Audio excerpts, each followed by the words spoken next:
Ma'am ఇప్పుడు మాట్లాడారు కదా డార్క్ సర్కిల్స్ గురించి. అసలు మేజర్‌గా డార్క్ సర్కిల్స్ రావడానికి రీజన్ ఏమై ఉంటది మ్యామ్? డార్క్ సర్కిల్ ఒక్క రీజన్‌తో కాదు. చాలా రీజన్స్ ఉంటాయి. ఓకే. ఒకవేళ ఐసైట్‌లో ప్రాబ్లమ్ ఉంటే అండ్ అది అన్‌డిటెక్టెడ్ ఉంటే చాలా టైం వరకు డార్క్ సర్కిల్స్ వస్తాయి. ఎక్కువ స్ట్రెస్ వల్ల, లైఫ్ స్టైల్ డైట్ చేంజ్ వల్ల, ఎక్కువ జంక్ ఫుడ్ తినడం వల్ల, నైట్ నిద్ర సరిగ్గా లేకుంటే కూడా డార్క్ సర్కిల్స్ వస్తాయి. సో, కొన్ని vitamin deficiencies for example vitamin B12 deficiency, iron deficiency వల్ల కూడా డార్క్ సర్కిల్స్ ఉండే అవకాశం ఉంటుంది. సో, ఇవి అన్ని ఫ్యాక్టర్స్ మేము డెఫినిట్‌గా రూల్ ఔట్ చేయాలి. దాని తర్వాతే డార్క్ సర్కిల్స్‌కి ట్రీట్మెంట్ చేయొచ్చు.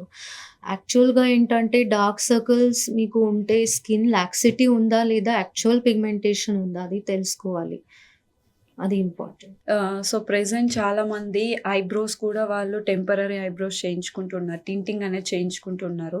సో, అంత చిన్న నీడిల్‌తో ఈ సెన్సిటివ్ పార్ట్‌ని వాళ్ళు టింటింగ్ చేయించడం వల్ల ఏమైనా సైడ్ ఎఫెక్ట్స్ వచ్చే ఛాన్సెస్ ఉంటాయా మ్యామ్? సైడ్ ఎఫెక్ట్స్ అంటే టెంపరరీ వస్తాయి. డెఫినిట్‌గా ఏ ప్రొసీజర్ జరిగిన తర్వాత కూడా కొద్దిగా రెడ్‌నెస్ రావడం, ఆ చోట్లో స్వెల్లింగ్ రావడం ఇలాంటి సైడ్ ఎఫెక్ట్స్ ఉండవచ్చు. కానీ తర్వాత అవి సెటిల్ అవుతాయి అన్నమాట. మనం మోస్ట్‌లీ స్కిన్ క్యాన్సర్స్ గురించి వింటూ ఉంటాం మ్యామ్. అసలు మేజర్‌గా స్కిన్ క్యాన్సర్ రావడానికి రీజన్ ఏమై ఉంటది మ్యామ్? స్కిన్ క్యాన్సర్స్‌లో చాలా రకాలుంటాయండి. దాంట్లో కొన్ని అంటే స్క్వామస్ సెల్ కార్సినోమా, మెలనోమా.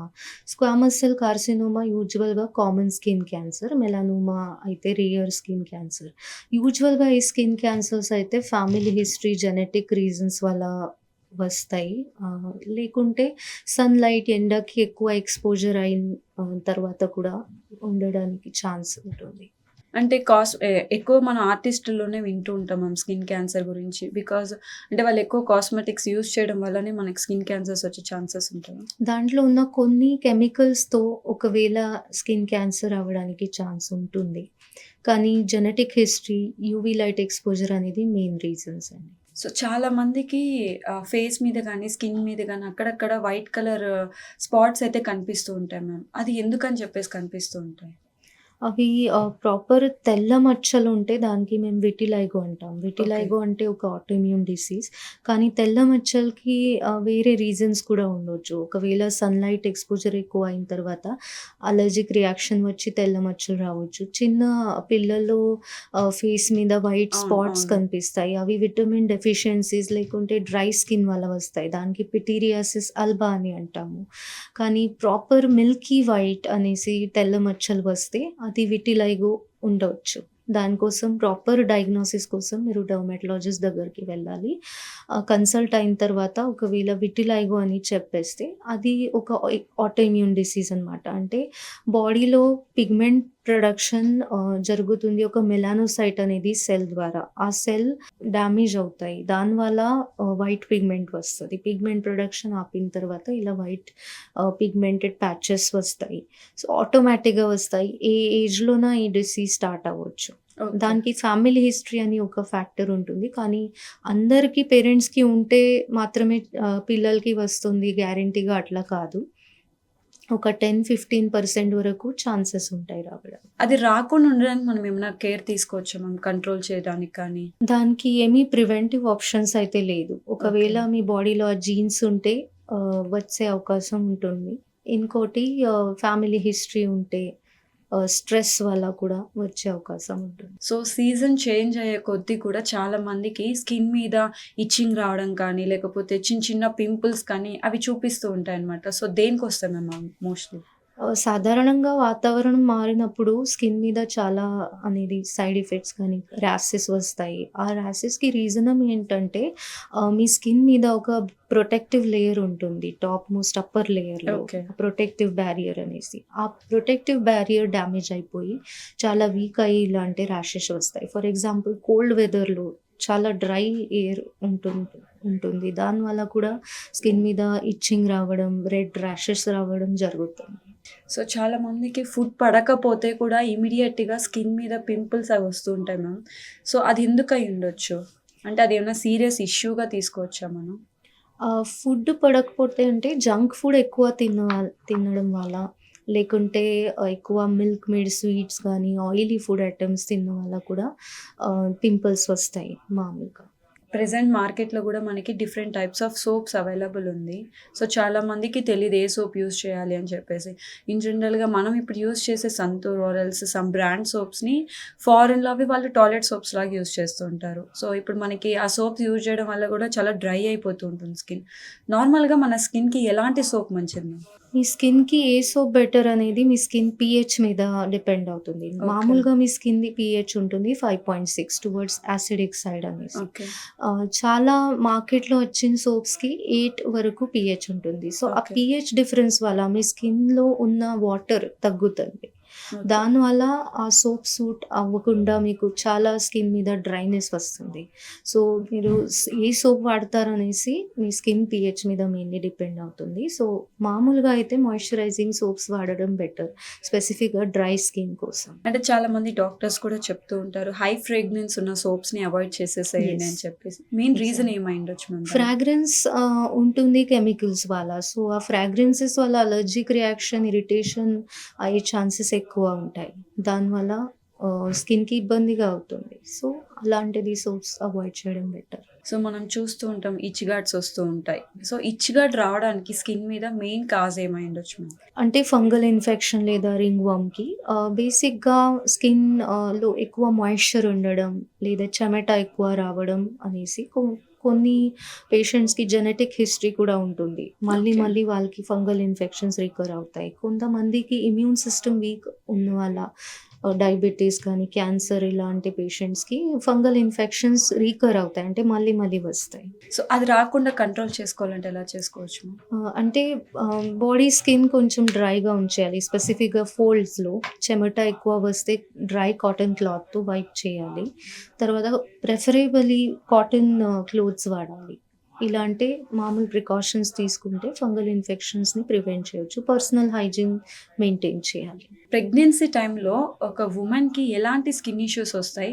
అలాగే స్ట్రెచ్ మార్క్స్ కూడా వస్తుంటాయి మ్యామ్. ఇప్పుడు ప్రెజెంట్ అవి కూడా క్లియర్ చేస్తున్నారు. స్ట్రెచ్ మార్క్స్‌ని కూడా క్లియర్ చేసుకోవచ్చు అని చెప్పేసి చెప్తున్నారు. సో, నిజంగా స్ట్రెచ్ మార్క్స్‌ని క్లియర్ చేసుకోవచ్చా? వన్స్ ఒకసారి బాడీ మీద స్ట్రెచ్ మార్క్ పడితే? ప్రెగ్నెన్సీ టైంలో స్ట్రెచ్ మార్క్స్ వస్తాయి కామన్‌గా వెయిట్ గెయిన్ వల్ల వస్తాయి. ఎందుకంటే మీ స్కిన్‌లో ఉన్న కొలాజన్ వీక్ అవుతుంది. ఓకే. దానివల్ల ఈ స్ట్రెచ్ మార్క్స్ వస్తాయి. సో, ఆ కొలాజన్ మళ్ళీ రీబిల్డ్ అవ్వాలంటే చాలా అనేసి ట్రీట్మెంట్స్ ఉన్నాయి. కానీ కంప్లీట్‌గా రిమూవ్ చేయడం కష్టం. ఏ ట్రీట్మెంట్‌తో అయినా మీకు మాక్సిమమ్‌గా లేజర్ ట్రీట్మెంట్‌తో కూడా 70-80% ఇంప్రూవ్‌మెంట్ వచ్చే అవకాశం ఉంటుంది. ఓకే. నార్మల్‌గా చెప్తూ ఉంటారు కదా! లేజర్ లైట్స్ అనేది మన స్కిన్‌కి అంత మంచిది కాదు అని చెప్పేసి. సో, అంటే ఒక ట్రీట్మెంట్ ఇప్పుడు మీ దగ్గరకొచ్చి ఒక పేషెంట్ ట్రీట్మెంట్ తీసుకోవాలి అంటే అది ఏ ట్రీట్మెంట్ అయినా లేజర్ ట్రీట్మెంట్స్‌కి సంబంధించి స్కిన్ పీలింగ్ కానీ బెటర్ ఏజ్ ఏ ఏజ్ అయ్యొచ్చు మ్యామ్? ఎందుకంటే ఇప్పుడు ఇన్‌ఫ్లుయెన్సర్స్ చాలామంది 18, 19 ఇయర్స్ నుంచే వాళ్ళు ఇన్‌ఫ్లుయెన్సింగ్ అనేది స్టార్ట్ చేస్తున్నారు. ఇన్‌ఫ్లుయెన్సర్స్ అవుతున్నారు. వాళ్ళు ఆ ఏజ్ ఉంటే స్కిన్ ట్రీట్మెంట్స్ అని చెప్పేసి తీసుకుంటున్నారు. అండ్ ఇప్పుడు బావుంటది స్కిన్ ట్రీట్మెంట్ అనేది. సర్టెన్ ఏజ్ వెళ్ళాక అది స్కిన్ అనేది లూజ్ అయిపోవడము, ఎక్కువ ఏజ్‌ని కనిపించడం జరుగుతుంది. సో, కరెక్ట్ ఏజ్ ఏదైయుండొచ్చు మ్యామ్ మనం ట్రీట్మెంట్‌కి? సో, 18 ఇయర్స్ తర్వాత మేము లేజర్ అలాంటిది ట్రీట్మెంట్స్ యూజువల్‌గా రికమెండ్ చేస్తాము. ట్రీట్మెంట్స్ తీసుకుంటే కూడా నార్మల్ ఫ్లోలో కూడా మీకు ఏజింగ్ వచ్చే అవకాశం ఉంటుంది. ఎందుకంటే ఏజింగ్ అనేసి న్యాచురల్ నార్మల్ ప్రాసెస్. హ్మ్. సో, దానికి ప్రివెంట్ చేయడానికి ఏమీ ఉపాయం లేదు. కానీ మీరు యంగ్ ఏజ్ నుంచి స్కిన్ కేర్ రొటీన్ అనేసి మీ లైఫ్‌లో ఇన్కార్పొరేట్ చేస్తే చాలా మంచిది. మాయిశ్చరైజర్స్, సన్ స్క్రీన్స్ రెగ్యులర్‌గా రాసుకోవడం, మీ స్కిన్‌కి సూట్ అయ్యి క్లెన్జర్‌తో ఫేస్ వాష్ చేయడం. ఇది మినిమమ్ ఉంటాయి. అవి మీ లైఫ్‌లో ఇన్కార్పొరేట్ చేయండి. అంటే ఏజింగ్ ప్రివెంట్ చేయడానికి కాదు. కానీ ఏజింగ్ ప్రొలాంగ్ చేయొచ్చు. హ్మ్. హ్మ్. ఒకవేళ మీకు 45 ఏజ్‌లో మీకు ఏజింగ్ చేంజెస్ స్టార్ట్ అవుతున్నాయంటే అది ఇంకా 55 ఏజ్ వరకు మీరు ప్రొలాంగ్ చేయొచ్చు. సో, అండ్ రీసెంట్‌గా నేను ఒక వీడియో చూసాను మ్యామ్. ఒక డర్మటాలజిస్టే వీడియో తీసి పెట్టారనమాట. చాలామంది స్కిన్‌కి స్పాంజెస్ యూజ్ చేస్తారు స్క్రబ్బింగ్ ప్రాసెస్‌లో. సో, స్పాంజ్ నిజంగానే స్కిన్‌కి మంచిదా? లేకపోతే మనకి దానివల్ల ఎటువంటి యూజ్ ఉండదా? బేసిక్‌గా స్క్రబ్బింగ్ చేస్తే కూడా వారంలో ఒక 1, 2 టైమ్స్ చేయాలి. మొత్తం స్కిన్‌కి కాదు. ఎక్కడైనా మీ స్కిన్ ఎక్కువ థిక్ ఉంది, పిగ్మెంటెడ్ ఉంది ఆ స్కిన్‌కి మాత్రమే చేయాలి. ఓకే. సో, చాలామంది ఇప్పుడు స్క్రబ్బర్స్ అని చెప్పి డైలీ స్కిన్ రొటీన్ అని చెప్పి స్క్రబ్ చేస్తూ ఉంటారు. సో, ఇది స్కిన్ అనేది మనకి చాలా సెన్సిటివ్ పార్ట్ యెస్. కాబట్టి, సో, ఎక్కువ రియాక్షన్స్ అయితే వస్తూ ఉంటాయి కదా మ్యామ్. సో, డైలీ, వీక్లీ ఎన్ని టైమ్స్ స్క్రబ్ చేసుకోవాలి? Weekly once or twice scrub చేసుకోవచ్చు. కానీ దాని తర్వాత కూడా మాయిశ్చరైజర్ పెట్టుకోవడం చాలా ఇంపార్టెంట్. ఎందుకంటే స్క్రబ్బింగ్ ప్రాసెస్‌లో మీ డెడ్ స్కిన్ లేయర్ పోతుంది. హ్మ్. స్కిన్ బ్యారియర్ ఓపెన్ అవుతుంది. స్కిన్ బ్యారియర్ వీక్ అయ్యే అవకాశం ఉంటుంది. అందుకని మాయిశ్చరైజర్ పెట్టడం చాలా ఇంపార్టెంట్. మ్యామ్, నార్మల్‌గా ఫంగల్ ఇన్ఫెక్షన్స్ అని ఇందాక మీరన్నారు కదా! సో, ఏ బాడీ టైప్ వాళ్ళకి ఎక్కువ ఫంగల్ ఇన్ఫెక్షన్స్ వచ్చే ఛాన్సెస్ ఉంటుంది మ్యామ్? ఫంగల్ ఇన్ఫెక్షన్స్ ఎక్కువగా స్కిన్ ఫోల్డ్స్‌లో అవుతాయండి. ఎక్కడైనా యాక్సిలా, గ్రాయిన్ ఇలాంటి ఏరియాస్‌లో ఎక్కువ అవుతాయి. ఎందుకంటే చెమట ఎక్కువ వస్తుంది ఆ చోట్ల. కానీ ఫంగల్ ఇన్ఫెక్షన్ స్కాల్ప్ మీద, నెయిల్స్‌కి కూడా రావచ్చు. సో, అంటే నెయిల్స్ మీద అంటే అర్థం కాలేదు మ్యామ్. ఎలా వస్తది అని? నెయిల్స్‌కి యూజువల్‌గా సింప్టమ్స్ అంటే బ్లాకిష్ బ్రౌన్ నెయిల్ అవ్వడం, లేదా నెయిల్ బ్రేక్ అవ్వడం ఇలాంటి ఓకే. సింప్టమ్స్ ఉండొచ్చు దానికి. సో, ఇందాక మనం స్కిన్ క్యాన్సర్స్ గురించి మాట్లాడుకున్నాం కదా మ్యామ్. ఒకవేళ క్యాన్సర్ ఒక పేషెంట్‌కి వచ్చే ఛాన్స్ ఉంటే ముందుగా మనకి సింప్టమ్స్ ఏం చూపిస్తది మ్యామ్? యూజువల్‌గా మెలానోమా ఇలాంటి స్కిన్ క్యాన్సర్స్‌లో మచ్చలు వస్తాయి. ఓకే. కొత్త మచ్చలు చాలా ఫాస్ట్ వస్తాయి. అండ్ మచ్చలు కూడా సైజ్ గానీ, షేప్ దాంట్లో చాలా ఫాస్ట్‌గా చేంజెస్ అవుతాయి. ఓకే. ఒకే మచ్చలో బ్రౌన్, బ్లాక్ ఇలాంటి కలర్ వేరియేషన్స్ రావడం, ఆ ఓకే. మచ్చ ఇర్రెగ్యులర్‌గా ఉండడం, ఆ మచ్చ నుండి బ్లీడింగ్ రావడం, దానికి అల్సర్ అవ్వడం ఇలాంటి సింప్టమ్స్ ఉంటే వెంటనే డెర్మటాలజిస్ట్‌ని కన్సల్ట్ అవ్వండి. అలాంటిది సిట్యుయేషన్స్‌లో మేము ఒక స్కిన్ బయాప్సీ అనేసి టెస్ట్ చేసి ఓకే. ఆ ముఖం తీసి అట్లా టెస్ట్‌కి పంపి దానికి నిదానం చేయవచ్చు. ఓకే. కన్ఫర్మ్‌గా మీకు నిదానం వస్తది దానికి. ఓకే. సో, దాన్ని బట్టి ట్రీట్మెంట్ కూడా ఉంటుంది. అండ్ పింపుల్స్ విషయం మాట్లాడుకుంటే సర్టెన్ ఏజ్ వరకు అసలు ఒక పింపుల్ కూడా ఉండదు మ్యామ్. గర్ల్స్ ఒక టీనేజ్ ఏజ్‌కి రాగానే సడెన్‌గా పింపుల్స్ రావడం, స్కిన్‌లో చేంజెస్ రావడం జరుగుతది. ఎందుకనేసి మ్యామ్? ఇది టోటల్‌గా హార్మోనల్ ఇంబాలెన్సెస్ వల్ల ఓకే. టీనేజ్‌లో అయితే చాలా hormonal imbalances ups and downs ఉంటాయి. దానివల్ల పింపుల్స్ రావడం అయితే చాలా కామన్. కానీ ఎక్కువ సివియర్ పింపుల్స్ వస్తే మాత్రం ట్రీట్మెంట్ చేయడం చాలా ఇంపార్టెంట్. ఎందుకంటే ఎంత సివియర్ పింపుల్ వస్తుంది, పస్ గానీ దాంట్లో నొప్పిగా అట్లా వస్తే ఇన్‌ఫ్లమేటరీ ప్రాసెస్ ఎక్కువ అయ్యి స్కారింగ్ అవ్వడం ఛాన్స్ ఓకే. ఉంటుంది. సో, దానికి ట్రీట్మెంట్ చేయడం ఎర్లీ స్టేజ్‌లో ఇంపార్టెంట్.